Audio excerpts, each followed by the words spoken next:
Hi there, Corona TV viewers. I'm Johnny Damon. You're my bobblehead Joel today, just nod up and down if you agree. Welcome to the show, Mitch Joel. How are you? Happy birthday to you. And just look at those washboard abs. I know, right? Oh yeah, this is the fittest I've ever been in my life, you know. Happy birthday from Johnny Damon. First of all, let's just do the elbow bump. Well, welcome everybody. It is Monday. It is the Monday of Thanksgiving, and I am thankful for you. I'm thankful for Corona TV. I'm thankful for every single breath of mine, and I'm also thankful for espresso. I'm very thankful for coffee. Today is National Espresso Day. I've been calling it, I realized probably until about 2 or 3 years ago, I called it espresso. Don't know why. Maybe it's a South African thing. I was going to actually have an espresso with me, but I forgot. I got so excited because of my guest today, Max Lenderman, and you'll be finding out more about him shortly. I can't wait for him to come on the show. Mr. Tom Morris is here. Happy Monday. I'm thankful for the show, and I'm thankful for you, Tom. I'm thankful for my guest. Tom was my guest. For those of you that don't know, you always see Tom Morris. He was one of my guests on the show, and then he came on over to the after show, and he hasn't left yet. He does not leave the Zoom after show. I'm pretty sure that he actually has never logged off in about 3 months, and he's become a regular. Chip says he needs to go downstairs to get himself an espresso. Get me an espresso to add to your espresso. I'm glad that Chip is here as well. I want to take this moment to just acknowledge a very, very special person in this world, and not just a special person, but I think the passing, unfortunately, of a special person. Pat Quinn was the founder of one of the greatest viral crazes. I mean, it probably gave, opened up this concept of, everything from Movember and all of these viral types of social, lubricated events. This is the Ice Bucket Challenge. Pat, unfortunately, passed away with the condition that the Ice Bucket Challenge was designed to promote awareness of and raise money for ALS. And I managed to go back into the archives and find this little clip from the Ice Bucket Challenge. It's my son doing it. Justin for nominating me for the Ice Bucket Challenge. I nominate Matthew Savoca, Weston Hawkeyes, and Gidon Titel. Yeah. 1, 2, 3. Oh. Can I go in the hot tub now? Now, that's definitely the first world version of the Ice Bucket Challenge. Can I go in the hot tub now? But I did it. I actually challenged Mitch Joel to do it, who you saw in the opening credits. Mitch is actually going to be on the show on Wednesday. So it's funny how things kind of all move around. And things are all connected. We are all truly connected. And so I just want to say to Pat, rest in peace, and just know that you leave behind an incredible legacy and a true inspiration to every single person on this planet. Well, we go from, as we always do, from the sublime to the ridiculous. My fat blogging. So I put on weight again. I can't seem to break through this threshold, back up to 183.4 pounds. You can see that I'm kind of, plateauing, and I feel I am going to need to get exercise back in my life in order to continue weight loss. If in fact I need to, maybe this is just what my weight is meant to be, and 20 pounds down during 2020, I think it's got to be. I hope it is good enough. Well, this week's interviews, we start off with Max Lenderman today, Lisa Cohn tomorrow. We'll hear all about her unbelievable story of how she grew up existing and being part of a cult, and how she broke free of that, and what her life is like today, and what she's chosen to do with her life. Just before I get into Corona Community, which will be on Wednesday, I'm now pleased to tell you that we're fully booked until the end of 2020. So screw you, 2020.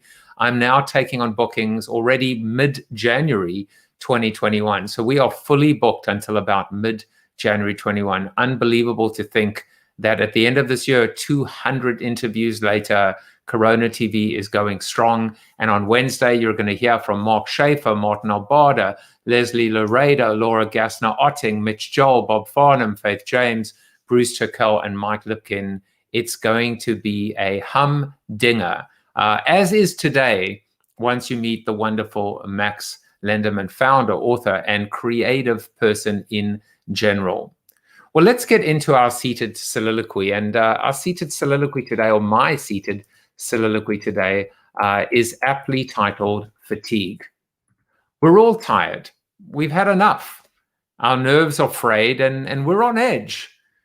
Over the past weekend, I went for a walk with my wife and Sammy. And for those of you who are new to the show, Sammy is my Morkie. About half a mile into the walk, we received some pretty bad news. And just to manage expectations, no one is sick, no one died. But it was bad news. So we turned around immediately and we headed back to the car.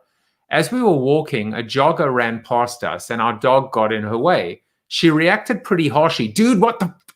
My response was, it's okay. It was a mistake. You don't have to overreact. Karen continued to overact. Okay, I'm kidding. I don't know what her name was. At that moment, a couple walked past and the guy took it upon himself to get involved in our business. She's right, you know, it's your dog and you're supposed to control him on leash. I proceeded to tell him politely to butt out, but he persisted.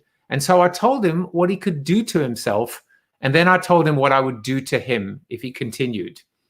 Look, you could say I overreacted as well, just a little bit. I felt awful. I don't like myself when I explode like that. I also don't like shying away from a confrontation, especially when I feel that I've been wronged. Still, I want to be better, and I want to be able to rise up beyond the emotions of these kinds of situations. I'm reminded by this sage piece of advice, which most likely was probably given or discussed over the course of the past 8 months on Corona TV. People are naturally good. They are naturally kind. When they react in a negative way, consider what is going on in their lives. What caused or prompted them to react that way in the first place?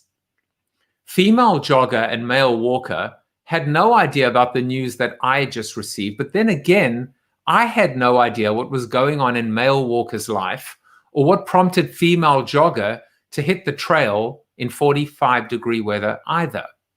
All of us did have one thing in common though. The past 8 months, COVID, quarantine, isolation, loneliness, Black Lives Matter, the election, homeschooling, job loss. I can't go back in time, but I can work on myself. The fatigue of current times and the next potentially explosive situation, or maybe I should say the next situation that is not explosive. I can be better and I will be better. Well, now it's time to get into our guest and to welcome him on. But before we do that, of course, I want to just quickly say happy birthday to all my friends, Mr. Evan Kossoff and Chris Brown, Rashid Patel, Ruby Gottlieb, David Umbrecht, a Wolves fan. You'll know why I'm saying that in a moment. Lassia Palmer, don't want to forget about you. And then on LinkedIn, Mayon Seidel, Noah, Duncan. Let's just get through you guys quickly. I hate to rush through you, but I need to, because I need to bring on Max onto the show.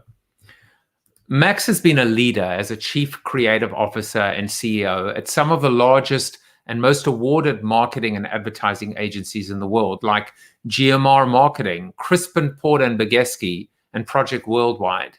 He's the author of 2 acclaimed books, publishes a marketing zine called Camus, or maybe I pronounced it wrong, we'll see, writes regularly for Adweek, and lectures at the University of Colorado, Solvay School of Business, and Denver Ad School. He's a little bit of a rock star, and I can't wait for him to come on. So let's bring him on. Welcome, Max. Oh, hey, Joseph. Thank you. What an intro. Hey, before we get into it, I just wanted to comment on your soliloquy, and I couldn't agree more. I found that, you know, what COVID and Corona has done for many of us, right, is taken us out of places where there's lots of people. And I remember a few years back, my dad was going through some health issues, and there was a very tumultuous, emotional, crazy time. And I would be going through the airport, and I'd be stuck in my, you know, my depression, if you will, my kind of like angst, my existential questioning. And you look up and you realize that every single person at this airport has similar feelings, has a, you know, an issue, has a loved one that's struggling, is struggling themselves, every single one. And I would use my travel time as like an empathy petri dish, you know, of like really kind of stepping out of yourself, because that's what really it takes, and just recognizing how we're all connected, to your point. And it's the one thing I miss about COVID. Not the getting on the planes, not the delays, not the, you know, walking into the same exact hotel room that could be anywhere and waking up and asking yourself, what town am I in? But it's that connection, that empathy petri dish that I really miss, because it's the best reminder in the world of just how connected we are. So it's amazing that you bring this up, because I was just thinking about this yesterday, about what I really miss. And that's one of the biggest things I really do miss about not being out there as much. And it's funny because, you know, I've had the ability through community, through people that watch regularly, or people that are new to the show, to create a different type of set or suite of connections. But going back to what you were saying, I mean, it really struck me that every person on this planet has actually the same thing in common. Now, we could have said, what did we have in common before COVID? We could have just said, well, we're humans, or like, what else would have connected every single person on this planet at the same time? And with that, you know, it's almost like a tree, it branches out into, you know, whether it's mental health, whether it's physical health, whether it's, you know, job loss, whether it's food insecurity, it can get quite specific too. But, you know, I mean, I was weak this past weekend. I've tried to be strong, but I'm human too. So I got pissed off as well, you know, and it actually felt quite good as well to tell him what he could do with himself, because I needed the release, but then I immediately felt pretty crap about it too. And you know, and part of the growth is to say, let's not do that again. Well, and I would also venture to say that part of the vulnerability is you sharing it with everyone right now, right? And being vulnerable about it, and have the self-reflection about it, and go on. I think one of the greatest things, and I think you kind of alluded to it, is self-permission as well, right? Like the permission to F up. You know, the ability to try new things doesn't come without the, you know, the possibility and all for the probability of a major fuck up, pardon my French. And so you kind of have to develop the permission skills as well, like self-permission to go there, as long as you totally have the awareness to go with it. It's, you know, it's not a one-way street. But yeah, you know, I think the connection that we're all finding ourselves in have very similar kind of tangents to what you mentioned, like mortality or existentialism, or, you know, transformation. Let's just call it that. Like, you know, this desire to collectively, despite the divisiveness in politics and, you know, geo divisions, etc., but this connectedness to find something more out of our lives, maybe, or our relationships. And we all share the exact same thing on this planet. Never in our lifetime have we shared, you know, a common through line. You know, it's a creative strategist wet dream. in order to jump into this, collective consciousness that's being developed right now. And it's fascinating what comes out of that, right? What kind of transformative, beneficial, socially impactful or not, things that come out of this collective consciousness that we're in. It's amazing. I'm just thinking that phrase, a creative person's wet dream. That's gold, Jerry. That's gold. Yeah. But it will be interesting, also as a planner. You're a creative. I'm a planner. How, when to unite everyone and say we're all in this together, right? And when to be able to say the worst thing we can do is to just put everybody, into this giant petri dish that is the earth, and sometimes it's going to apply, and sometimes it's going to, it will backfire, as we've seen with so many brands. Yeah, and it's an interesting kind of yin yang situation about what people are thinking about. Marketers in general are talking about personalization, right? Like there's so much metadata and micro data that goes into, and I don't know if you've seen The Social Dilemma, but it seems to have and opened some some hoods and some skirts, but just the ability to pinpoint and deliver something and use an algorithm to basically know before it's sent to you that it'll trigger some sort of response. It's considered this like, panacea of personalization. And then when people start talking about, well, once AI comes in, it's going to be even great. It's going to be amazing. And it's the most dehumanizing personalization in the history of mankind, right? It is so micro, it is so specific, it is so artificial that it misses the other side of the personalization coin, which I think carries the empathy weight, right? The consciousness weight, the purpose weight, all the other things that we think about when we talk about, collective or cultural consciousness.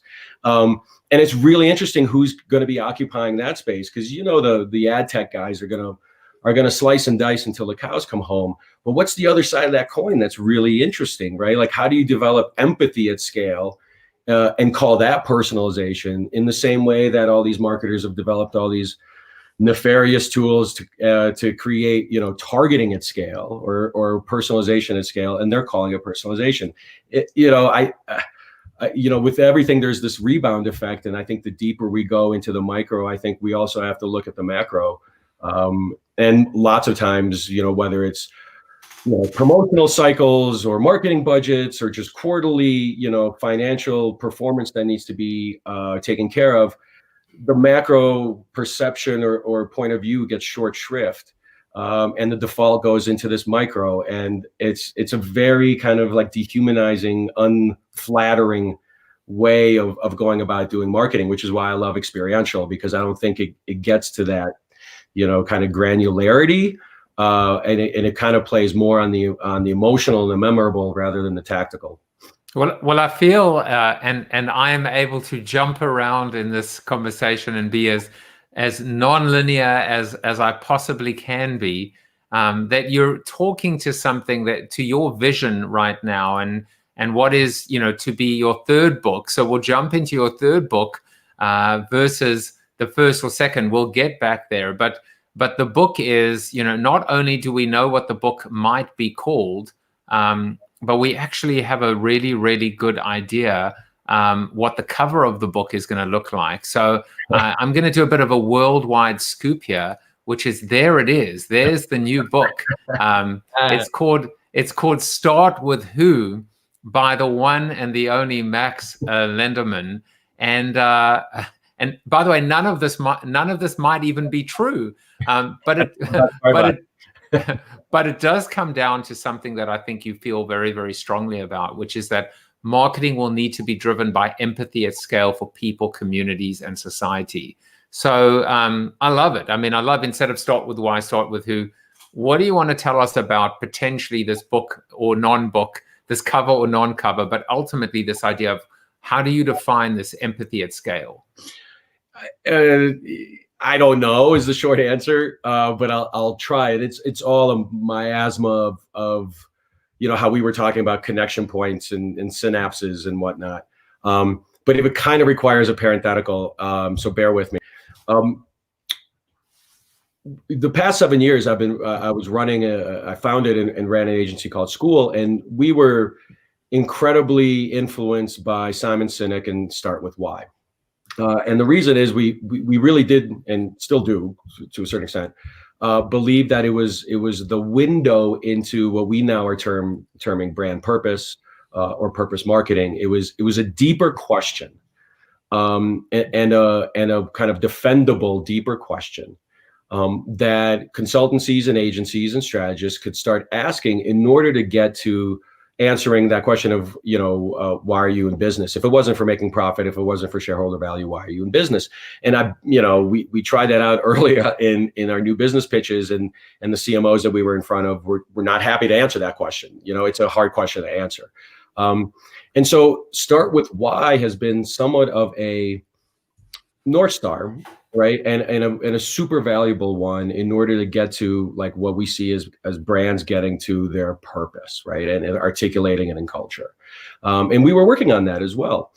And then you see kind of cracks in that the people that these messages or these campaigns were being aimed at, sure, they share the same values, but it was kind of like a crapshoot. It became more of a marketing thing than an actual intentional reformulation of your business or retransformation of why you're in business. It just sort of became a better strategy perspective than a real business transformation tool. And at the same time, to continue the parenthetical, as you know, I've been incredibly interested and a big kind of proponent of live experiential based marketing, because to me, as being someone who's been in agencies and done TV campaigns and radio and billboard or whatever, experiential has always been that place where you can't really bullshit people, pardon my French, right? You see reactions, you see kind of like immediate visceral acceptance or not, you see complete indifference as they walk by. Like, it's this petri dish, a focus group right in front of your eyes. And I've always wanted to marry that, right? I wanted to marry the power of that memorable, visceral, potentially transformative moment in time that a brand or a company can give to someone, right? With the purpose. So that transformation leads to a social impact, a positive social impact, or a better conversation at the dinner table, or healthier thoughts on the drive to work, right? I always wanted to marry it. And I thought that the friction was the way that we understood people, the way, like what motivates people, right? And this delusion that marketers typically have, as more so than not affluent, that their empathetic muscles must be the same as the empathetic muscles of the Burger King customer or the Amazon Prime customer, right? There's a disconnect in between the two. And that's where like I started going with, well, if we ask the why, we should be really asking about the who. And it's not a demographic or a psychographic. It's really getting into the empathetic understanding of people that is missing in this equation that connects purpose with experience that leads to transformation. And so I'm nerding out on strategy and demographics and new ways of focus grouping. The original intention was, I was like, how do marketers what's the best way to communicate? Like, I wanted to talk to NFL football coaches to understand how teams can basically take a highly complex experience and distill it into 4 words in 5 seconds, and everyone understands what's going on. And then it just led to this conversation around, we don't really understand people as much as we think we do. And it's been completely validated 2 weeks ago, and continues to be. And it was in 2016 when pollsters got it wrong. And then they reformulated everything that they needed to in terms of getting it wrong. And then they got it wrong again. And then like this, and so it just begs the question of like, do we really understand what we're doing, both for ourselves as introspective marketers, which we need to have and see, call bullshit on ourselves, but also for our audiences. and how do we communicate and get together and create, you know, better communities and societies and people, like I said, through an empathy lens rather than through necessarily a statistical or demographical one. I think you're onto something really big with this book idea. And first of all, just to let you know, this is a French-speaking show, so you don't need to pardon your French at all, because this is a French. We are actually speaking the native French, you know, tongue right now. So, but I actually think what I love about it is, well, 2 points, right? Just to work backwards from what you said. First of all, we're going to look at this election and be able to say, you know, 78 to 72 million. I mean, it's a big chunk. It's a big chunk of people.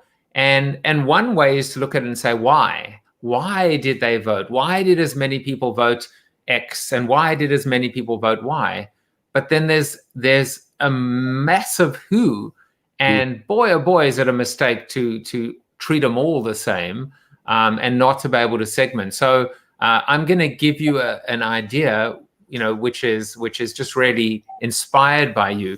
We had demographics, then we had psychographics, but now in the new book, Max Lenderman pioneered the concept of empographics. So it sells itself. It sells itself. Doesn't it? No, but empographics would be the segmentation of, you know, of emotions, of intentions, of motivations, of, you know, understanding people, as opposed to old or young, black or white, thin or fat, you know, conservative or liberal, or even attitudes, opinions, you know, AIOs, right? Attitudes, interests, and opinions. There's something much more deep-seated than, you know, it almost sounds cold and superficial, right? Attitudes, interests, opinions. There's something much deeper that is much more powerful, and I think that's what you're getting to. Yeah, I think so. And thank you for empographics, because I think in a sense that there's, for instance, empathy and motivations and interests, whatever, they're super fluid, right? Like to your point, like, you were walking your dog and then things happened and things changed and dynamics were heightened, and your own reaction to it and then your own self-reflection over your reaction to it has led to reconfigurations and reassessments and potential different things. It is so it's so filled with hubris to pinpoint something in a human being and say that there, you know, what like this is going to happen for the next year. Or when we spoke to them, that we completely negate everything that occurred between the first time we spoke to someone and the second time, right? It seems to be that there's a lack of self-awareness in the same way that there needs to be this flexing of self-awareness skills in order to become more empathetic. There's a deep lack of self-awareness in the marketing and advertising industry. However, I think, you know, in the web 2.0 with 5G coming in and the, you know, the Twitches of the world and kind of like the AI that accompanies it, I think there is a way to start to quantify, if not qualify, empathy, right? I think there will be a way to do this in terms of, not to, you know, to use your term, make it a little bit colder, but it would have to be from a completely different lens or perspective than the way it is now. And I think the anthropological approach to how we try to understand each other is outdated, right? It's an approach, it's a methodology that was developed before telephones, right? And so like that methodology, in order to really figure out the empographic nature of people, you know, would have to have new technology attached to it. It can't be done as it is now. And you know, suddenly, just to kind of add one more build on it, it might be interesting to reflect on the election and say this was a referendum on empathy, and one side had oodles and noodles of it, and one probably had none of it. But how do you explain the 51 to 48? And the answer is it's a work in progress. It's not actually binary on or off. It's actually more of of learning to, we're on this journey, and potentially it's being able to understand how to keep moving, because empathy isn't, empathy is a journey. Empathy is not a destination. Totally. So and that's a huge one, right? Because it's, it requires a particular empathy. I'm saying, like, it requires a certain vulnerability to let go of control, right? Or to roll with it, so to speak, like to be on this journey, as you say. Whereas a lot of the constructs and the modus operandi around marketing and advertising is actually trying to reduce variability and to have as much control, to elicit a probable to the 95th percentile response from a message or an offer or whatever, an experience even. It really does try to control the ecosystem, the human ecosystem, for one goal and one goal only, to a certain extent, is to make a sale, right? But this kind of approach, and I think Experiential has more aperture for lack of control in the experience or in the message or in the communication or in the engagement. And that, I think, is scary for a lot of traditional marketers and advertisers who and CMOs who want 1.5 on each $1 spent, right, at the minimum. So this vulnerability or acceptance of not control is a huge hurdle to overcome in the industry in general, in order to kind of allow for that, the yin to the yang, to blossom, to occur. So Max, you have fantastic thoughts and your thinking just on brands and branding in general, I find to be, so original, fresh, and visionary. And one of the things that I love that you say is this idea that brands are verbs. And before you comment on that, the actual link on your website on brands or verbs links to this 2016 article. How ironic is this? It's a 2016 article that you are quoted in, but just look at the bottom, how sublime that is. Wow. Viral moments like the Ice Bucket Challenge and Black Lives Matter remind us ... I mean, that to me is just, I mean, it's too coincidental not to be meant to be. That 4 years ago, this connection was there, saying these are the things that actually matter or will matter in life. So talk a little bit about what do you mean by brands or verbs? As an experientialist, I've always just been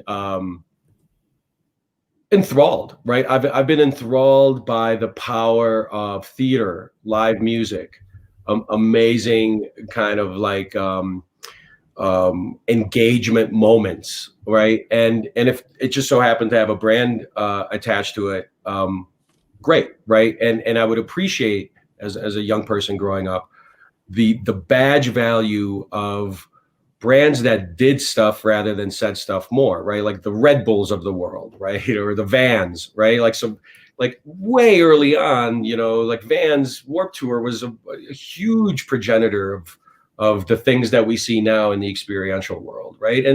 And Red Bull, up until maybe 5-6 years ago, never had a commercial. They would create the Flugtag and the ice races, and eventually culminating in jumping out of space. They just did shit, and it was so refreshing and cool to see that.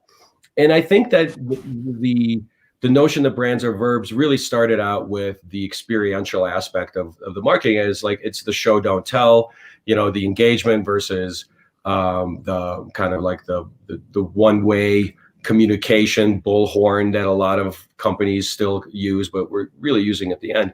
But it's now, in the past 5 or 6 years, taken on a little bit deeper meaning, in that people expect brands to be active players in the benefit of their lives, right? Or in the kind of ascension of higher values in our society, for instance, right? And so the being active in culture is now almost table stakes, right? Like the megaphone is way too fragmented, and no one gives a shit. And at the same time, there's a demand for action rather than words, right? And we see that, a lot of, like, I think Edelman puts out the brand trust report, and a few others, where cultural trust in institutions like government or media is going down, and cultural trust in brands is going up, right? So the fact that Nike can put out the Colin Kaepernick ad, right, which on the face of it is a billboard and a TV commercial and a print ad, is really a call to action, right, and a support of it. So a lot of what I would say marketing and advertising is experiential by its nature, because the brand behind it sees itself as a verb brand rather than a noun brand.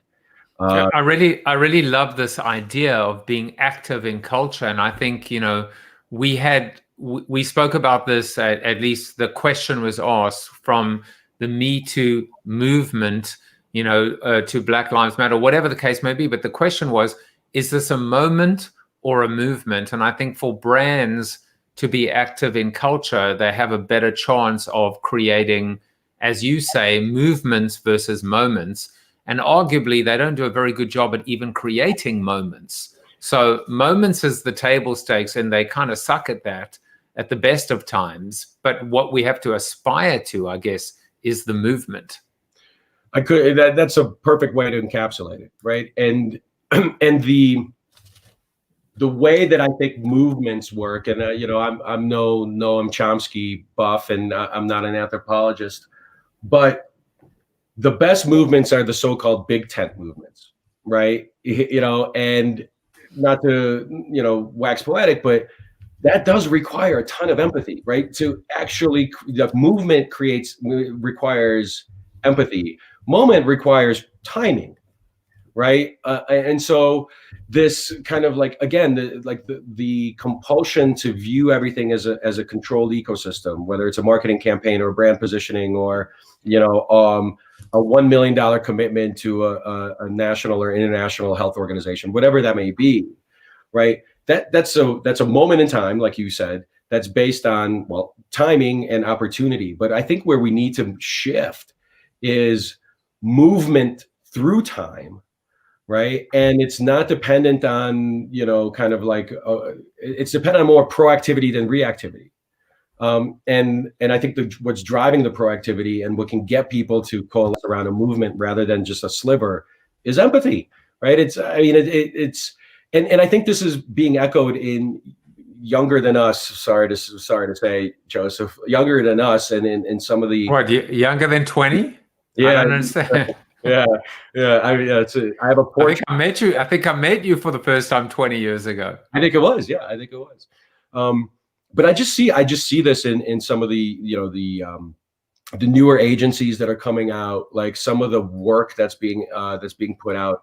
I think younger people truly understand this power of connectivity and empathy, and kind of like a filter of goodness. To your earlier point, I do also believe that human beings are inherently good, right? I just think that it's a lot easier to get people to notice things when human beings are acting bad, right? And I think marketers and advertisers understand this, right? Whether they admit it wholeheartedly or not.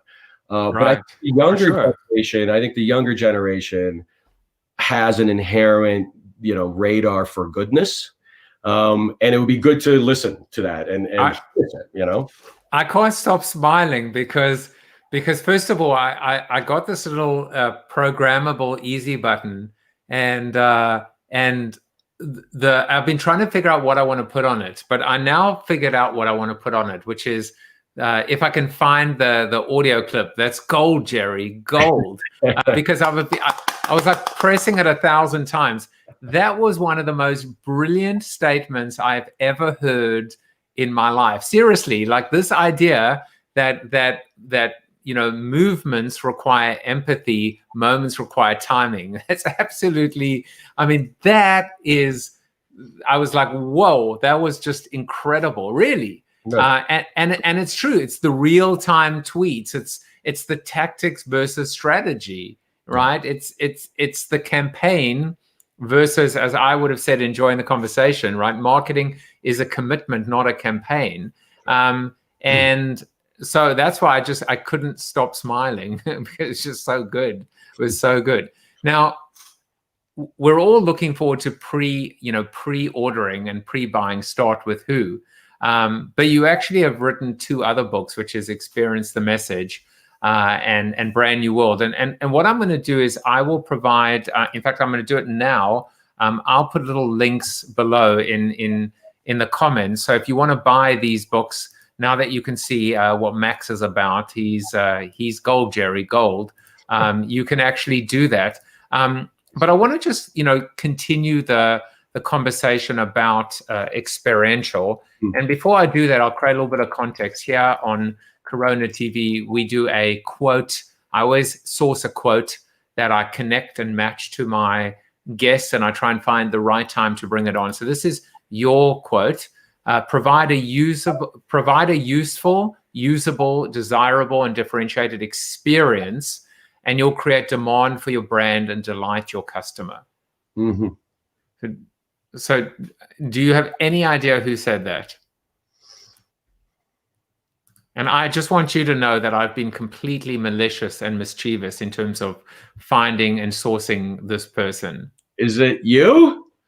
It's not me, but I'll tell you it is. You mentioned a trust barometer, and it's someone who actually commented on LinkedIn that they were so excited. Is it Dave Armano? Dave Armano? It's David Armano.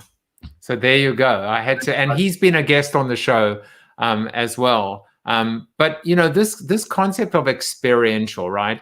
It's taking place in the real world for the most part. But here we are living in this hybrid or this virtual world for now. So I would love to hear your vision and your thoughts for where does experiential go, both during times of COVID and post-COVID, whether that is a hybrid type of existence or whatever outcome or scenario you think is more realistic and likely to occur. Yeah, I think the biggest fundamental thing that I would want to see occur post-COVID and during is this notion, and it kind of goes back to moment versus movement. It's this notion that experiential is tied to a physical event. And only because it seems to be, for the past decade. And when I wrote Experience the Message, that was 14, 15 years ago. It was. And by the way, I'm going to interrupt you a second. My coach Elton said, Experience the Message is the Bible for all the experience agencies. So just let's make sure people know that we're talking biblical preachings here. That's amazing, Michael. Thank you. That's high praise because I follow Michael and he's got great stuff. It was shorthand, right? It was really easy to explain experiential 10 years ago. It was like, do you know that feeling when you walk into a concert or the bar when everything could happen and that's that feeling, right? It became super shorthandy to start thinking about experiential and brand experience as a place where a lot of people get together and have a good time, right? Or learn something or make business connections, right? It required this kind of knee-jerk shorthand reaction of, experiential, it's Salesforce, Dreamforce, it's Coachella, it's South by, it's, PR stunt on Times Square. But what we've seen in so far is that what I'd like to see is the definition of experiential marketing is really marketing without medium, right? And so to create so many other kind of expressions of it that isn't just tied to the notion of lots of people getting together in one place.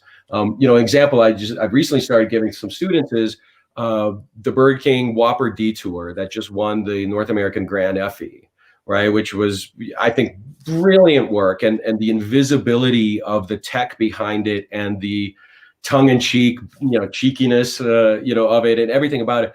Super experiential. It's not a digital campaign. It's not a TV spot. It's really, it's an experience, right? And it's experiential, and it broke records for them, right? And you wouldn't get an Effie if it didn't move the register. You want to explain very quickly what it was?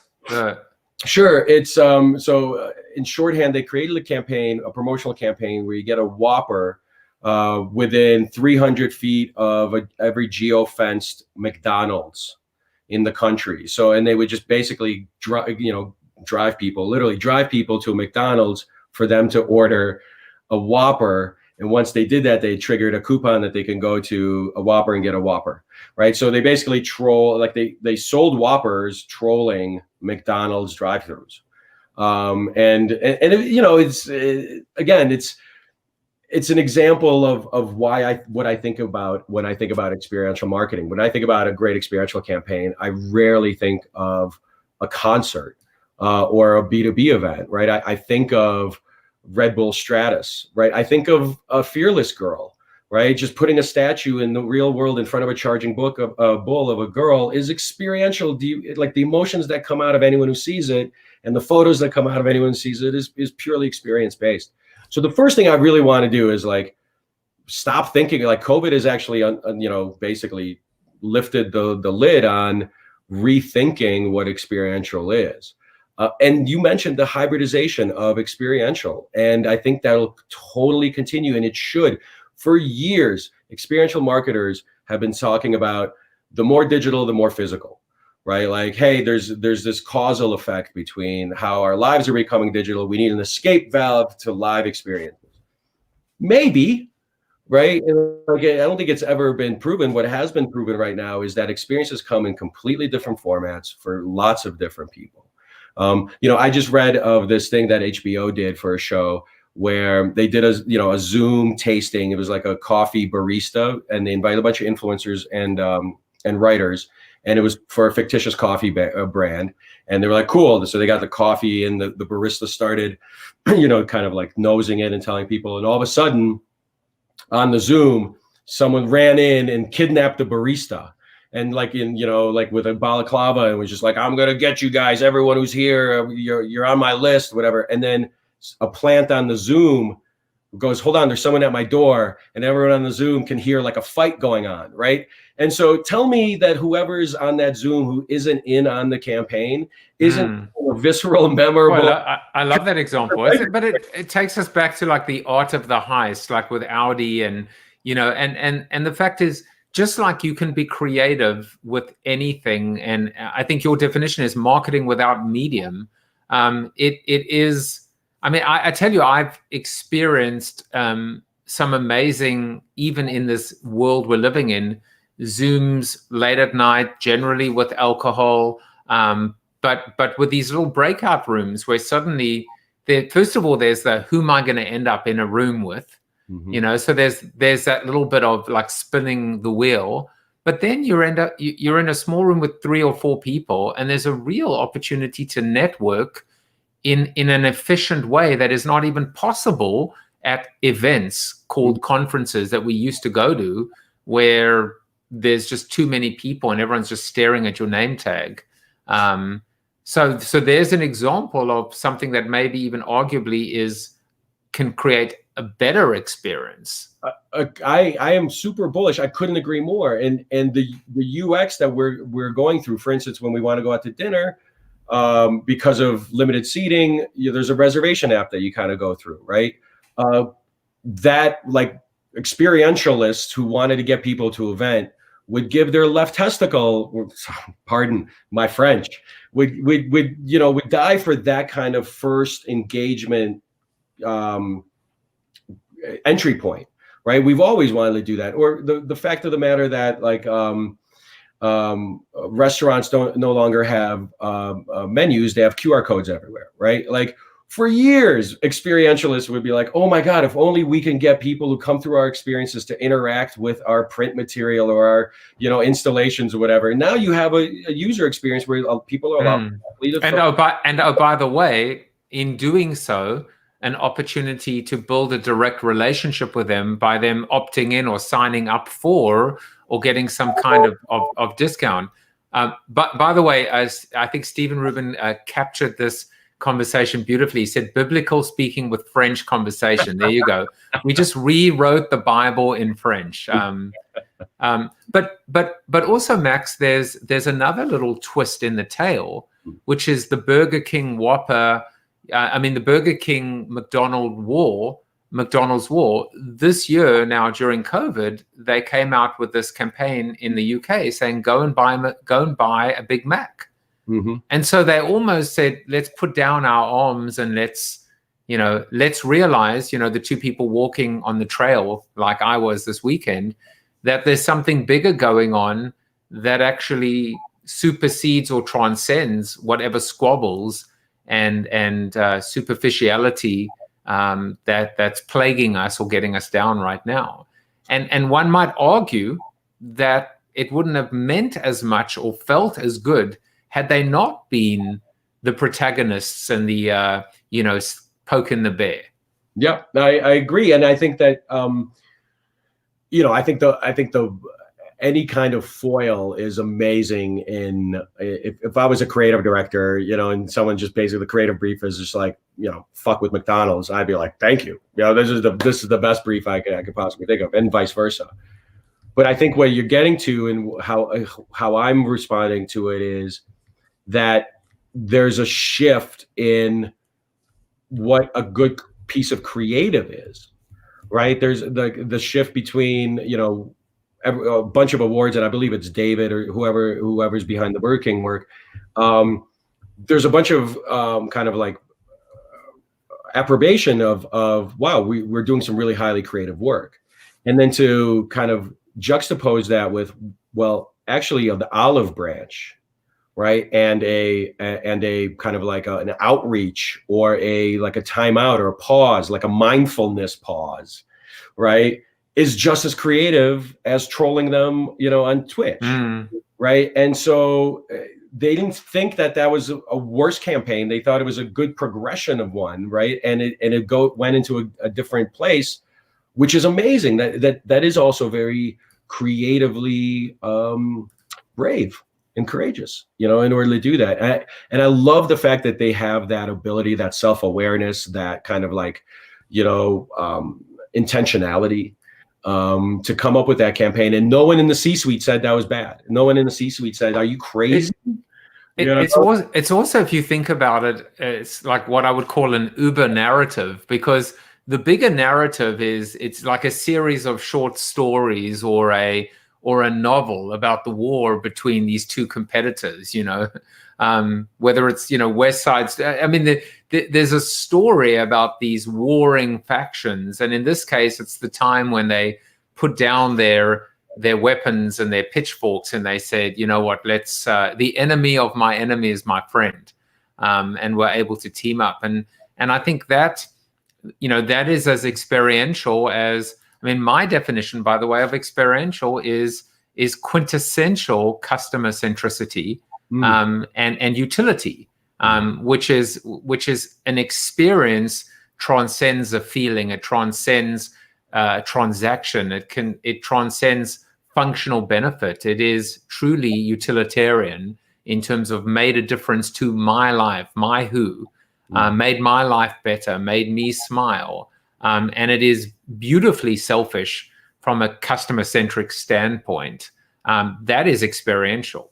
Yeah, it's a great. I love that. It's a really good reminder of the utility nature of it, right? Like the, when I wrote the first book, the first paragraph I wrote, or the thing is like, whatever the experience is, it has to have a meaningful benefit. Like if it takes you away, like I remember I was living in New York City and there was a sampling crew outside of the Bedford station in Williamsburg, putting out gum, and it was just like a log jam of people trying to get to work, getting on. And I remember it was Dentyne, sorry Dentyne, but I never bought them. This was 30 years ago. I was like, Mike, you took 30 seconds away. You added a little bit of stress so I can get a piece of gum on my way to work. Done. We're not working together, right? And it stayed with me, right? And and this like utility aspect. I think Joe Pine, who's the godfather of experiential, he says customer service is time well saved, and customer experience is time well spent. Right. And it's like, and it's that shifted from like, just like, oh, it got me through and that utility into maybe inspiration or memorability or some kind of, getting out of your hedonic adaptation where you're like, oh, well, wow, that was kind of interesting, or that was kind of cool. I can't believe they did that. Right. That is like kind of that leap from what we used to think is experiential into what we think is going to be experiential, right? And that's like the time well spent element of our existence and engagement with brands, rather than time well saved. Well, I wish we had more time, because no amount of all the time in the world would not be enough to have this wonderful conversation with you. Maiko says experiential is about connections, not leads. It's about emotions, not data. Jan Zlotnik, I've seen your questions. I hope you'll be in the after party, the after show, to ask them in person. Jan asks all these deep, profound questions, and I always try and figure out where the hell or how the hell am I going to weave them in, but I wasn't able to do that. But if you want to come and join us, Maiko, you've got to come and join us too. Come to bit.ly or go to bit.ly/CoronaTV after show. And join us. We're going to be there in about 5 or 6 minutes, but we still have some work to do. It is time for our Corona question. The Corona question this week. It's a fairly obvious one, and I'm going to ask Max this question very simply. What are you thankful for? It has to be health, right? And in this context, in the wildfire of infections that's going on right now, it's health and primarily the health of the family. But typically I never would say that, right? I think about how the way that that you would never like think of the fact that at any moment in time you could have serious debilitating health ramifications from picking up your mail. I know that's, I know that's trite, or walking through an airport. And I never considered that before. And now I think from this year and through the next couple, I think health is going to be a huge component. And I know it is for you in terms of like the accountability that you're going through in terms of your physical, health, mental and physical. That's what I'm thankful for. Yeah, well, I'm thankful for that too. More importantly, is I'm thankful for you today, Max. This has been a great conversation, but we have a few things to tell people about. First of all, it is not pronounced Camus like the wine, but tell people a little bit about and it's not just a zine, right? You're actually doing your part to bring back life and relevance and resonance to Experiential, which has been clearly very hard hit during this time. Yeah, it's everything was put on hold. Like you said, B2B events, B2C events, Coachella, South by, everything, right? It's pronounced Camus, like the French philosopher. See, there you go. French, we brought it back to France again. All the way back, baby. It was because I've always been influenced by his literature and existentialism in general. And one of the things that I was really impressed about by the philosophy behind it is this idea of perseverance, right? And the zine was started in the middle of a pandemic. I was reading The Plague by Camus. And I wanted a place to express a way for in a time of kind of disaster, and layoffs were happening left and right, and agencies were really struggling. I wanted a voice of hope, not to sound too maudlin and kind of weird, but to show that like there's a bigger world out there. This is a perfect time to pivot out of old business models, old ways of doing, work, the largesse of it, and really starting to reconfigure what the next 10 to 15 years of the industry could be. And I just started writing, and one thing led to another. And I, like yourself, but nowhere near the scale, started talking to people and asking if they would like to write a piece and really trying to elevate the conversation to a little bit more, esoteric, high level thinking rather than concentrating on what some agency did for some brand at some concert or at some golf tournament with some kind of tent, and really kind of elevate it and expand it into more, kind of heavier hitting kind of conversations around talent recruitment, around curation, around budgets, etc. And it's been amazing. It's a form of therapy for me, in order to get it out there. But I really hope it's like at least it's codified in the record, that there are some ideas out there for how to take this industry forward. That's perfect. Well, I'd like to believe that Corona TV is not just a streaming show, but an experiential one as well. Having spent time with you, it is definitely something that I want to and choose to double down on. I love what you're doing with Camus. If you want to follow Max on the Insta, at Max Lenderman, same with Twitter. You can find out more about him at his, maxlenderman.com, of course. You can buy his books. You can subscribe to Camus. You can buy the T-shirt. You can drink the wine. It's pronounced. Now I'm going to actually contact the vineyard and say it's Camus. For God's sake, it's not Camus. We are going to head over to the Zoom after show. You will get to know the man a little bit more, a little bit better. You'll find out some fun facts about him.